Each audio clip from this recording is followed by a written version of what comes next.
Friends, हम लोग इस प्रश्नावली 13.1 के क्वेश्चन नंबर 1 को सॉल्व करेंगे और इस क्वेश्चन को हम लोग एकदम बेसिक मेथड से सॉल्व करेंगे। कैसे सॉल्व करेंगे? एकदम बेसिक मेथड से सॉल्व करेंगे। चलिए आप लोग देखिए इसको। दो घनों जिनमें से प्रत्येक का आयतन 64 सेंटीमीटर क्यूब है के संलग्न फलकों को मिलाकर एक ठोस बनाया जाता है। इससे प्राप्त घनाभ का पृष्ठीय क्षेत्रफल ज्ञात कीजिए। हमें क्या बताना है? इससे जो प्राप्त होगा पृष्ठीय क्षेत्रफल हमें बताना है। तो आप लोग देखिए, हमारे पास ये दो घन हैं, ये दो घन इस तरीके से हैं और जब इन दोनों घनों को आपस में एक साथ मिलाया जाता है, ऐसे मिलाया जाता है, तो हमारे पास आकृति कुछ इस तरीके से बनती है। और ये जो आकृति बनती है एक घनाभ की आकृति है। किसकी आकृति है? एक घनाभ की आकृति है।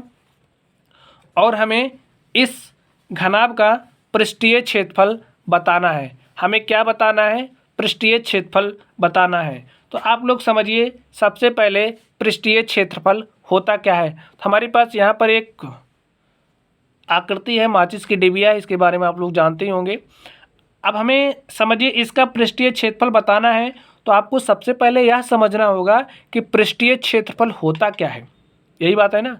तो समझिए, ये हमारे पास माचिस की डिब्बी है और ये भी एक क्यूबॉइड ही है, एक घनाभ ही है। तो इसमें आप लोग ध्यान से देखिए, ये जो आप इसकी सतह देख रहे हो, ये जो आप इसकी सतह देख रहे हो, इसके जो फलक हैं, इसके जो फलक हैं, इसमें कितने फलक हैं? टोटल 6 फलक हैं। इधर वाली जो साइड है सेम इधर वाली की जैसी है और इधर वाली जो साइड है सेम इधर वाली की जैसी है और ए वाली साइड इस वाली साइड के एकदम इक्वल है। अब अगर हम इसका क्षेत्रफल निकालें, इसका क्षेत्रफल निकालें, इसका क्षेत्रफल निकालें, यानी कि इसका क्षेत्रफल निकालें, इसका, इसका, इसका, और सबको हम जोड़ दें, और सबको हम जोड़ दें तो हमें क्या मिल जाएगा? हमें पृष्ठ, ये पृष्ठ है ना, तो हमने सभी पृष्ठों को लिया, सभी पृष्ठों का हमने क्षेत्रफल निकाल लिया और सभी पृष्ठों के क्षेत्रफल को हमने जोड़ दिया। तो आप लोग समझिए, इसी डिब्बी पर ही हम लोग समझते हैं। समझिए, ए हमारी क्या हो गई? ए हमारी लेंथ हो गई, लंबाई हो गई। ए हमारी लंबाई हो गई ना, इस तरीके से लंबाई हो गई। अब देखिए ए क्या है? ए हमारी चौड़ाई है, ए हमारी चौड़ाई है ना, तो इसको हम बी मान ले रहे हैं। और इधर देखिए, ए भी बी होगा, ए इसके इक्वल है, तो ए कितना हो जाएगा? ए। आप लोग इस बात को एकदम ध्यान से समझिए। अभी प्रश्नों को कैसे करना है आपको सोचना नहीं पड़ेगा फिर।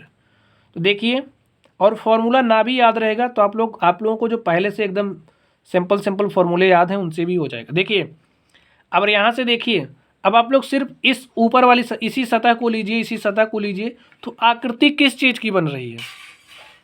इसी सतह को लीजिए और देख करके बताइए आकृति किस चीज़ की बन रही है। आकृति बन रही है एक आयत की, एक आयत की ना।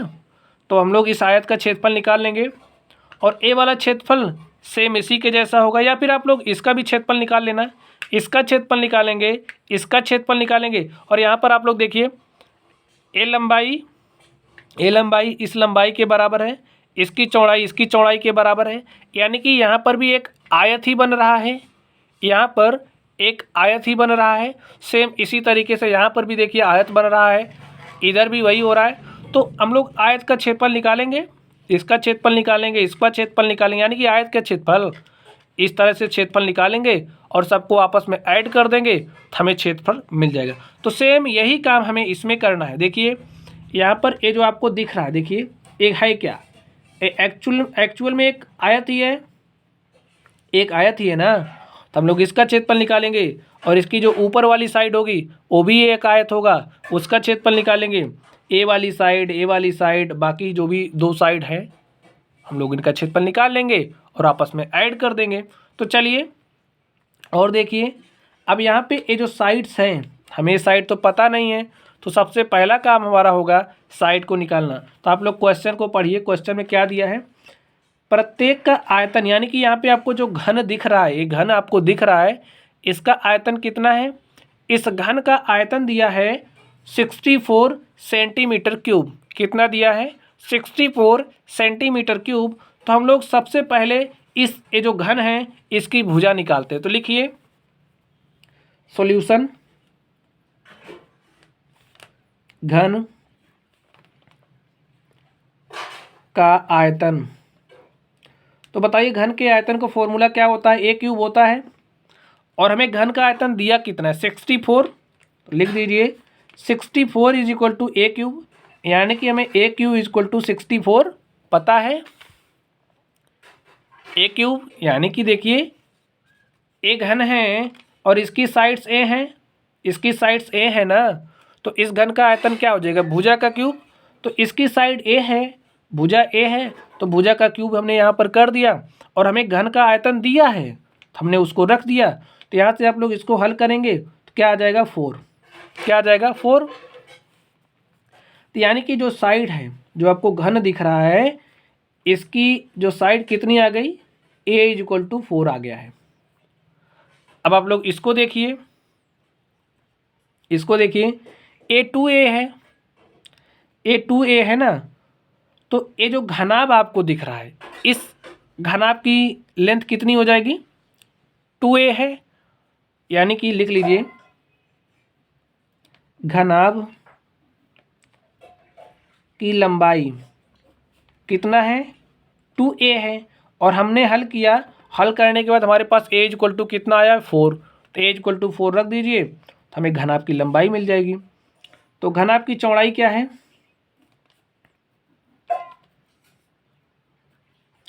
लिखिए घनाभ की चौड़ाई क्या है? घनाभ की चौड़ाई A है और A इज इक्वल टू 4 है। घनाभ की अगर हम ऊंचाई की बात करें, क्या है? 4 है। यहाँ से देखिए ये जो घनाभ है, घनाभ की जो ऊंचाई है घन की साइड के बराबर है, तो इस तरीके से 4 हो जाएगा। चलिए अब हम लोग इस घन का पृष्ठीय क्षेत्रफल निकालते हैं, इस घनाभ का पृष्ठीय क्षेत्रफल निकालते हैं। तो देखिए घनाभ का पृष्ठीय क्षेत्रफल क्या हो जाएगा?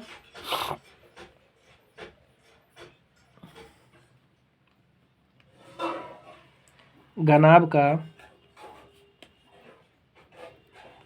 इसको आप लोग पृष्ठीय क्षेत्रफल कहिए या फिर संपूर्ण क्षेत्रफल कहिए। क्या कहिए? संपूर्ण क्षेत्रफल, यानी कि total surface area of this cuboid. घनाभ का पृष्ठीय क्षेत्रफल इज इक्वल टू क्या हो जाएगा? समझिए ध्यान से, हमने क्या कहा? हमने कहा सबसे पहला काम हम लोग फॉर्मूला नहीं अप्लाई करेंगे, हम लोग इसको एकदम बेसिक मेथड से सॉल्व करेंगे। देखिए ये आपको इसका बेस, इसका आधार क्या दिख रहा है? एक आयत दिख रहा है, और आयत का क्षेत्रफल क्या होता है? लंबाई गुणे चौड़ाई। और इसकी लंबाई क्या है? 2A इज इक्वल टू हमारे पास क्या आया है? 8 आया है ना, 2A इज इक्वल टू 8 आया है। तो ये लंबाई है और चौड़ाई कितनी है? 4 है। तो लंबाई गुणा चौड़ाई कर दीजिए, कितना हो जाएगा? चलिए हम लोग लिखते हैं घनाभ का पृष्ठीय क्षेत्रफल लंबाई गुणे चौड़ाई ना। अब देखिए ए वाला जो आधार है इसका क्षेत्रफल तो लंबाई गुणे चौड़ाई हो जाएगा। जैसे आप लोग यहाँ पर देखिए, हमने इसका क्षेत्रफल निकाला, इसका, और इसका क्षेत्रफल क्या हो जाएगा? यल गुणे बी हो जाएगा। लेकिन सेम इस वाले के जैसा ये वाला भी तो है, तो हम लोग बार बार क्यों लिखें? तो हम लोग एक साथ लिख देंगे कि इसका क्षेत्रफल गुणे 2 बराबर इन दोनों का क्षेत्रफल, यानी कि इस वाले सरफेस का क्षेत्रफल और इस वाले सरफेस का क्षेत्रफल। तो यहाँ पर आप 2 से मल्टीप्लाई कर दीजिए प्लस। अब आप लोग यहाँ पर देखिए, इसको देखिए, इसको देखिए, और इसका क्षेत्रफल क्या हो जाएगा? ए है चौड़ाई,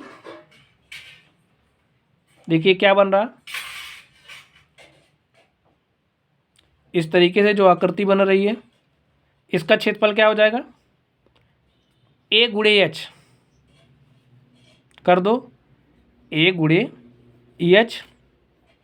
और देखिए जैसा इस तरफ है सेम इस तरफ भी है, तो इसको भी 2 से मल्टीप्लाई कर दीजिए, फिर प्लस।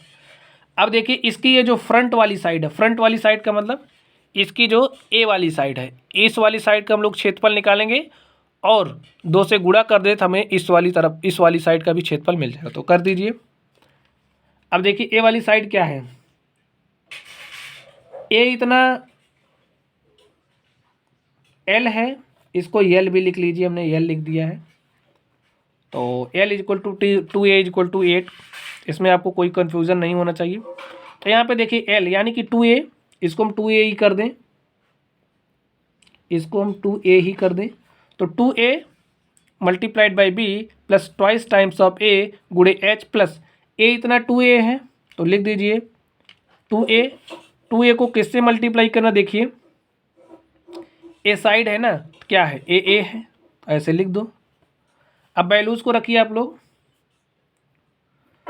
2A गुणे B, तो 2A कितना है 8 है, और B कितना है, देखिए B कितना है, B का मतलब इसकी चौड़ाई से है, B का मतलब इसकी चौड़ाई से है, और इसकी चौड़ाई है क्या A, तो B बराबर क्या है, यहाँ पर लिख लीजिए B बराबर A है, A बराबर 4 है। B का मतलब होता है ब्रेड्थ, ब्रेड्थ का मतलब होता है चौड़ाई, इसमें आपको कन्फ्यूजन नहीं होना चाहिए। ये हमने फॉर्मूला लिखा है, फॉर्मूला, तो यहाँ पे A इक्वल टू कितना है 4, ऐसे 4 लिख दीजिए, plus twice times of A क्या है, A यहाँ से देखिए 4 है, 4 लिखिए। हाइट कितनी है, हाइट H, और H इज इक्वल टू कितना है 4 है, तो 4 राइट कर दीजिए यहाँ से, plus twice times of A गुणे A, ठीक है, ट्वाइस टाइम्स ऑफ A गुणे A। तो इसको आप लोग किसी भी तरीके से लिखिए, बट एक सहूलियत के लिए हम इसको इस तरीके से लिख से देते हैं।